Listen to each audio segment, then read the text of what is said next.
Hello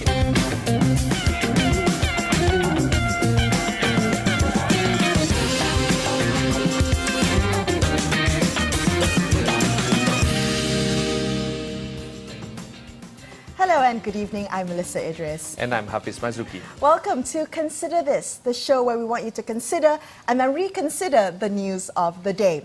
Now let's begin with comments made this weekend by former BERSIH Chairperson Datuk Ambiga Sreenevasan.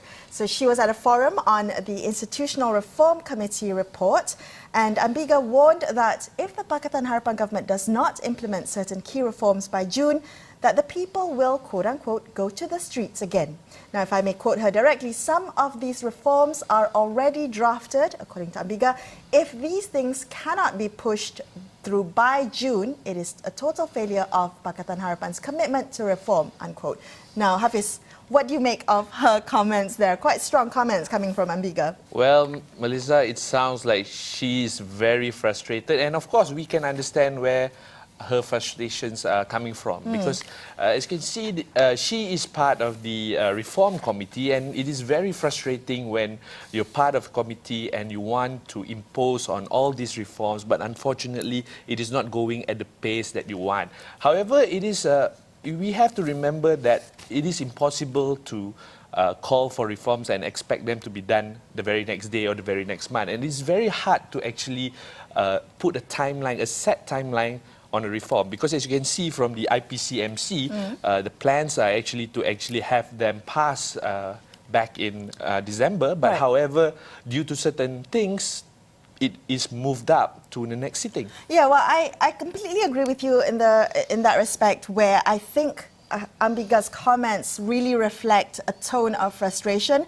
But I for one, and I'm just speculating here, I don't think she is in any way impatient by the lack of progress in reform, because I think she's given more than enough time. Many of us are hoping for more progress on the reforms, and the fact that many of the reforms, you mentioned IPCMC, Hafiz, and absolutely true, the fact that it's back and forth, and we haven't actually seen any progress on that respect, feels to many that Pakatan Harapan is maybe not as committed to the reforms as we once thought they were. Her comment sounds like, and probably she's twisting the hand of the government and saying like a bit of an ultimatum, right? Yeah, you get it done, or otherwise, we are going to go to the streets and make sure that you pay for it. Yeah, saying that people could go to the streets again, and I really think that she's saying people are not afraid of going to the streets, even though they had initially supported Pakatan Harapan. There's another comment, Hafiz, that she made that I thought is particularly interesting. Now, she said that she no longer recognizes some of those in Pakatan Harapan since they became part of government, saying that they are now so afraid of the people who put them there, and she finds this all a bit alarming, calling for where is the courage? So it takes courage to do things differently from the way it's been done in the past. I guess, Melisa, this is all part of being in the government syndrome, as I would call it, because technically when you are in power, you'll do everything you can to stay in power, and you can see that the government, those who are in government, those who are in power, would tend to pander to those who they feel they need support to remain in power. And other than that, I think the courage she's talking about is just not talking about pandering to the right wing and everything, but also the civil servants, because sometimes you don't want to tread on their toes. Right, you don't want to cause too much of a ruckus having just come into office. And I think, well, now it's been some time, right? 1.5 years that Pakatan Harapan has been in. I'm really wondering whether, Ambiga's comments show that perhaps the nature of realpolitik in Malaysia just means that no matter who is in office, who is in Putrajaya, the nature of politics is that we have to conform or pander, as you use, to certain right-wing conservative groups. And whether courage is what is needed, and whether we know what we want from our government, and whether the Pakatan Harapan has the courage to do that. I think it is down to making sure that the people know what they vote into, and making sure that people understand that reforms takes time, and you cannot expect that everything is just done, it's like an instant Okay, so here's what I want to ask. So when we think about what is at stake for the Pakatan Harapan government, they know that they have to please certain groups to be able to keep into power. And I'm wondering, which is more important? Should they prioritize the reform that they once promised to win GE14,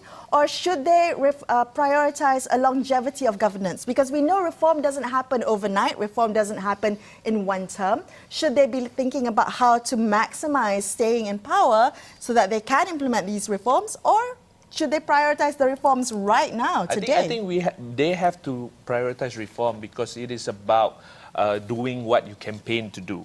And if you talk about just being in the government long enough, then you just know no different from the previous government. Exactly. All right, well, let's move on to other news. We have a survey done by the think tank Centre for a Better Tomorrow, or better known as CENBET. Now, this survey found that almost 60% of Malaysians polled say that they want local council elections revived. But what is also very interesting is at the same time, this survey found that most Malaysians don't know who their local council representatives are, or even the councillors' job scope. So you want local councils, but you don't actually know what local councils do. Actually, I think that's probably why you want local council elections. I, for one, want local council elections because I want to know who I'm voting for. Okay, do you know what local councillors do?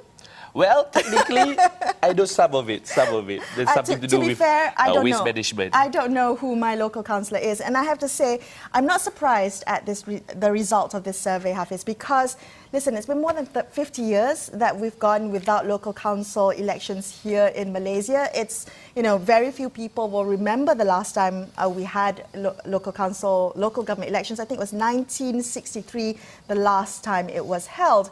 But I don't necessarily think that just because if we bring back local council elections, we will automatically then know what it is. Because many of us out there don't even know what our elected representatives do, what MPs do, what ADUNs do, yes, right? I think it's part of the whole process. When you want to get people to understand more about how local governments work, how state governments work, they have to be participating in the process. Yep. And this would be one avenue of doing such a thing.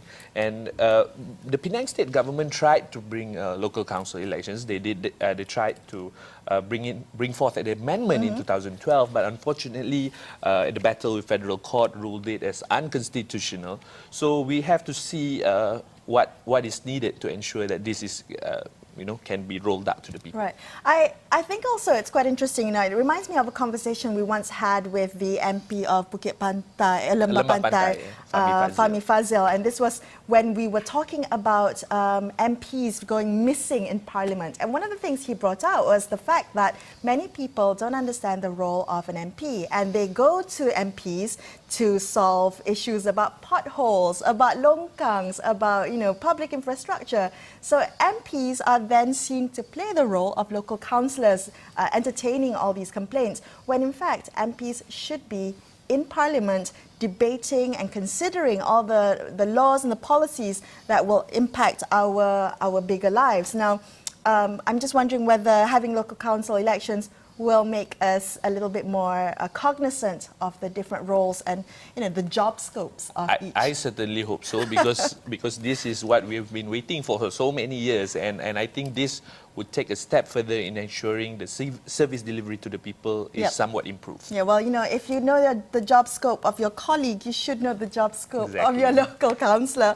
All right, after this, we're going to take a closer look at the implications of the Kimanis by-election results. Stay tuned to consider this.